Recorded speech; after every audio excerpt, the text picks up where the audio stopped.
Hello everybody, PsyStarcraft here with another Heart of the Swarm commentary. I'm going to be in the bottom left as Psy.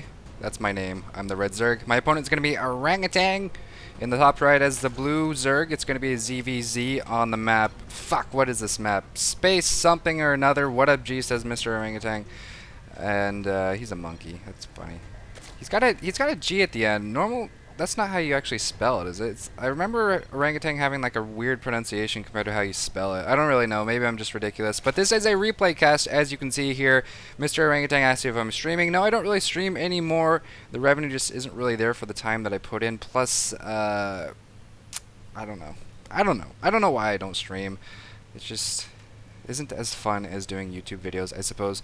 But this is a replay cast you guys haven't seen in a while. I read all your comments about the last replay cast. You guys seem to enjoy it quite a bit.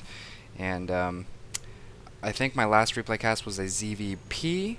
And so I haven't done a ZvZ. Been playing a little bit of 1v1 today. Now, I know I told you guys that I would kind of walk you through my entire ladder journey from my undefeatedness to my first loss to my second loss that you guys saw last week, stuff like that.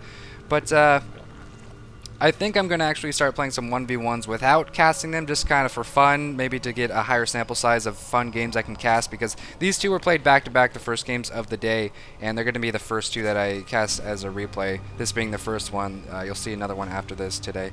So it'll allow you guys to see some better games, not just some trashy stuff. But the two that I am going to cast today are actually pretty good. There's some interesting ZvZs, you learn some stuff from them, and of course I slaughter my opponents in every single match.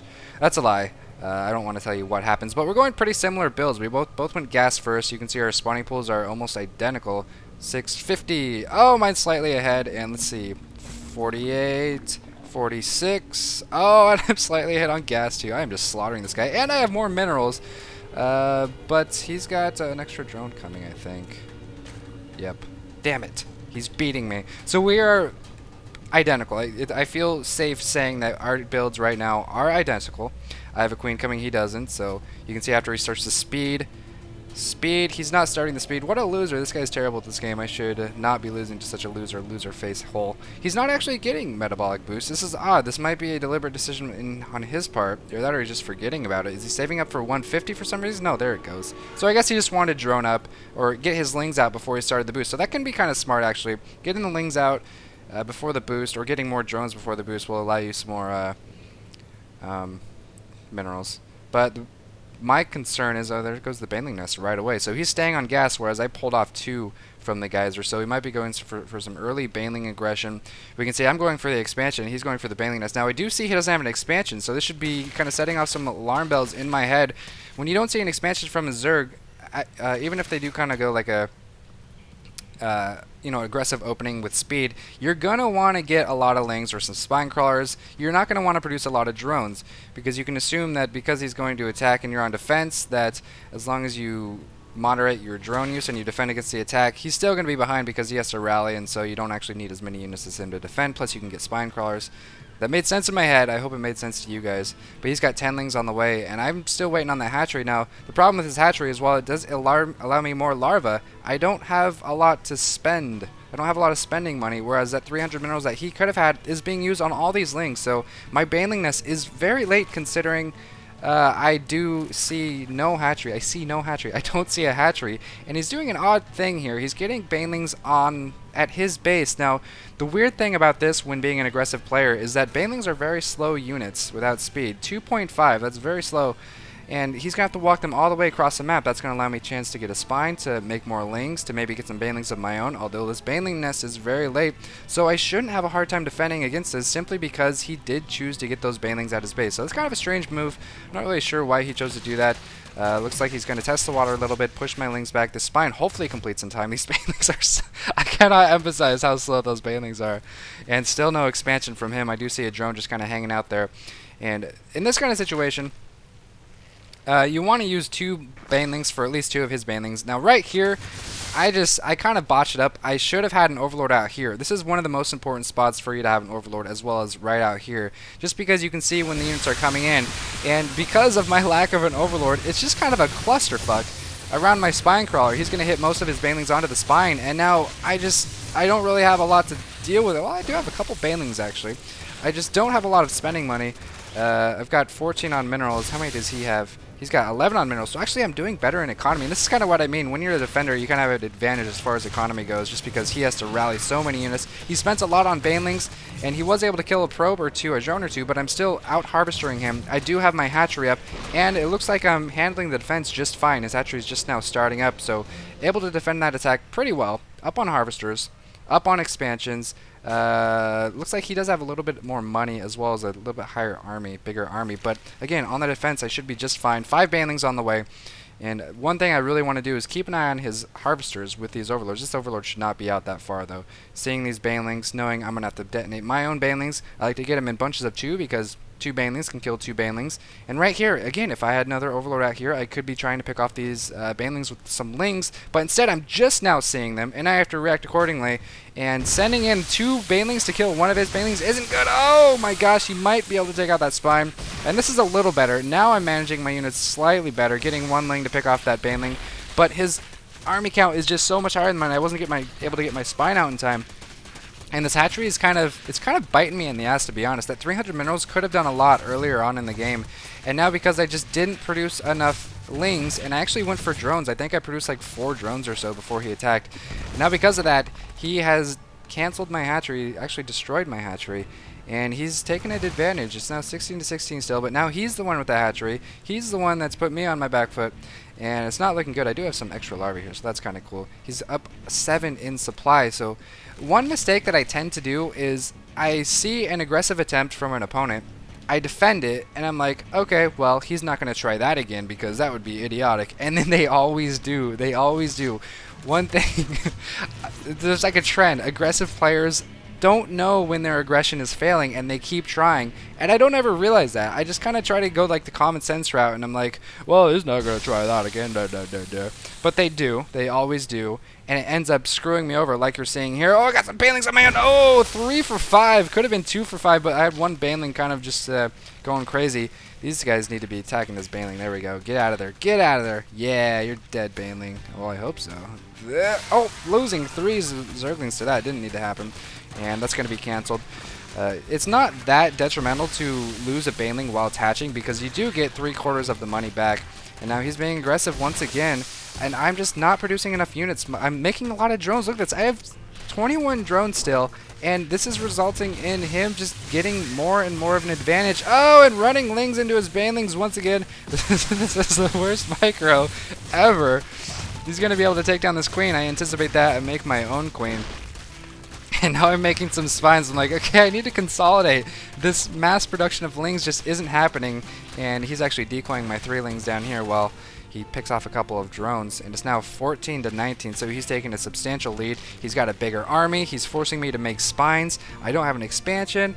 It's just not looking great. And I handled the first attack well, and then because of my lack of scouting in the Overlord department around here, which is, like I said, one of the most important parts, as well as your opponent's choke, I just couldn't react in time. I couldn't, properly manage against his banelings. And he's making 5 more, and he just is not letting up. Oh, get out of there, lings. Get out of there. And these are going to be beelining it straight towards my mineral, I'm assuming. I do have a couple spines on the outskirts, but this is just not looking good. And it's kind of just going to steamroll from here. It seems like he even has a wall off with his 2 queens. He has 3 queens total, so his economy has not been hurt at all. I've kind of had to move my drones around. I lost my expansion. He's going to be using these banelings on spines. It's kind of a shame that the spine can't even get 2 stabs off on those banelings before the baneling blows it up, so it kind of sucks. You kind of need some queens to help out with your spines, or 2 spines next to each other is dangerous because banelings can hit both of them, but 2 spines close enough to stab a baneling before it gets too close. Oh, and losing those banelings from, or those lings from a baneling on the ramp. And now we can see the game has slowed down a bit. I'm going to speed it up just a tad. I normally don't speed it up, but if I know there's going to be a lull in the action, I will. He's just trying to get some scouting in. I tried to move my banelings around to avoid losing one of them to that ling, but it didn't happen. Meanwhile, my opponent is going lair. He's got roaches. He's got a pretty good economy going. He's choosing to let off on the attacks and just go straight drone. And he's now 32 to 21. I'm trying to get my hatchery up, but it's so late compared to his. He's just going to be droning up like crazy. Probably going roach speed and then mass roach push. And again, like, he could just macro up, maybe go into mutas, go a heavy drone game. But instead, he's just going to go for more aggression. And I mean, this is some players' style of play. You can see he's just producing roaches, 2 roaches out, and I'm surprised we're not seeing roach speed. I'm kind of interested as to why he went such a quick layer when he doesn't really have the gas to support researching roach speed yet. But I mean, I guess the timings aren't super important when you know your opponent is so far behind, which is exactly what I am. It's now 20 to 31. I'm trying to get my drone count up, but now my larva's kind of catching up with me because I've got decent saturation on minerals. And again, no overlords. I had an overlord here, but like I should be having overlords the entire path to my base, and this is going to catch me off guard once again. I really need the saturate to finish. The problem is, once the saturate finishes and I burrow all my spine crawlers, this area is completely wide open. He can just run on by to his heart's content, losing 2 or 3 banelings there. Once again, not having units here to really spot that, and I couldn't tell just from my overlords being out there.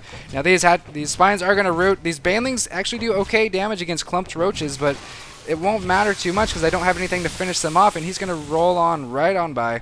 I've got some roaches and some lings of my own on the way, but I don't have the production that he has. He has 40 workers. I have 24 workers. I'm going to have to pull drones to soak up damage, and this is just going to add to his lead. These spines moving a little bit further up so they can try to intercept any reinforcing roaches, but he can kind of just back off and just posture back and forth, waiting for openings, maybe pick off the baneling nest or the roach warren, maybe the geyser. I just want to get enough units to be able to defend this. I've got 2 queens, which might have some transfuse energy, but unfortunately with only 2 roaches, that's not extremely useful. He now doubles me in a harvester count. Production, we are seeing attack and armor. I'm still unsure what the layer was for. Oh, he did research speed. Okay, my bad. It looks like speed might have just now finished. He's going to be able to circle around, snipe some drones, run on through, past the hatchery. Drones need to get back on minerals. It's now 16 to 40. And, you know, it looks like he was being aggressive all game and he was just like all-inning or something like that. But his harvester count has actually been pretty good the entire game. He's got good saturation on both of his bases. Well, one of his bases anyway. He's kind of heavy on gas here. He needs to pull off some of those guys. You can see he's way too invested in gas. And once again, defending the attack, knowing I'm behind, trying to drone up however I can, assuming he's not going to go for it again. Not with 3 spines in the way. No way. There's no way he would do that. But, you know, a timing that he could hit is +1 attack or +1 armor and attack. And it looks like he's going to go for the +1 attack timing. Moving in with 5 seconds to spare. Running on past those spines. Spines not really able to guard everything. I don't want to split them up. I don't want to clump them up. But, I mean, you got to choose one of them. Trying to unburrow to get within range, but kind of a mistake there. It didn't really matter. At this point, he's got 21 roaches to my 7. There's no way I would have been able to defend against it. Anyway, pulling off drones from my main and my natural to try to help out with soaking up the damage. But he's got that +1 attack, and +1 attack is insane on roaches. It gives him +2 attack from their 6 team, and a good fight from Orangatang. And kind of recapping what I said earlier, every time I think he's going to stop, he doesn't. And if I just would have had that mentality in the beginning, it wouldn't have been like such a spiral downhill. And I'll say this in a sec. He won't stop. Or if I told myself once he wouldn't stop, it would have been more simple of a game. I could have capitalized on my first defense where I had a good harvester lead and I had the expansion, but I didn't. So I hope you guys learned from this. Sometimes when you think someone's going to stop being aggressive, they won't be. And if you're unsure, you gotta get those overlords all the way down the map, because that's kind of what screwed me over. So hope you learned something from this. Tough ZvZ loss, but you know, hopefully it won't happen again. That's gonna be it. Thanks for watching.